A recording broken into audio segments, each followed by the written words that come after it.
គ្រាន់តែឃើញព្រឹសសម្បុរខ្ញាក់ម្ដាយកូន2នាក់ឈឺរ៉ាំរ៉ៃខូចសតិខ្ទង់20ឆ្នាំគេខ្លាចរអាគ្រប់គ្នាចុងក្រោយស្វាងចេះមកគោរពថ្វាយបង្គំព្រះតេជគុណអង្គនេះធ្វើឲ្យគ្រប់គ្នាបានរំច្រងាំង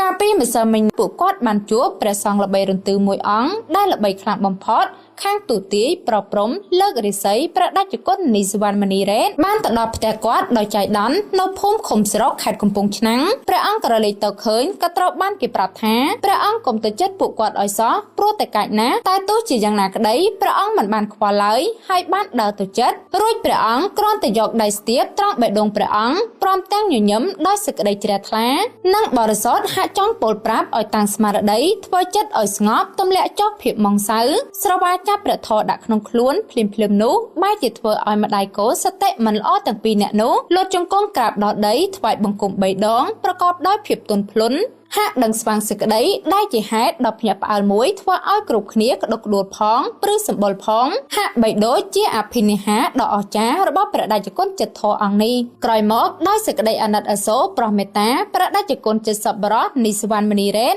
ក៏បានឧបត្ថម្ភអំណោយមួយចំនួនមានដូចជាថវិកាអង្គរនិងគ្រឿងឧបភោគបរិភោគមួយចំនួនទៀតលើពីនេះព្រះអង្គក៏បានឲ្យកេរកោសក់ជូនពួកគាត់ថែមទៀតផងបើយោងតាមប្រភពបានឲ្យដឹងថាដំណើរទៅជួបដោយចៃដន្យនេះគឺស្របពេលដែលព្រះអង្គធ្វើដំណើរទៅបំពេញកិច្ចការសប្បុរសធម៌ដល់ញាតិញោមនៅក្នុងភូមិឃុំស្រុកខេត្តខាងលើ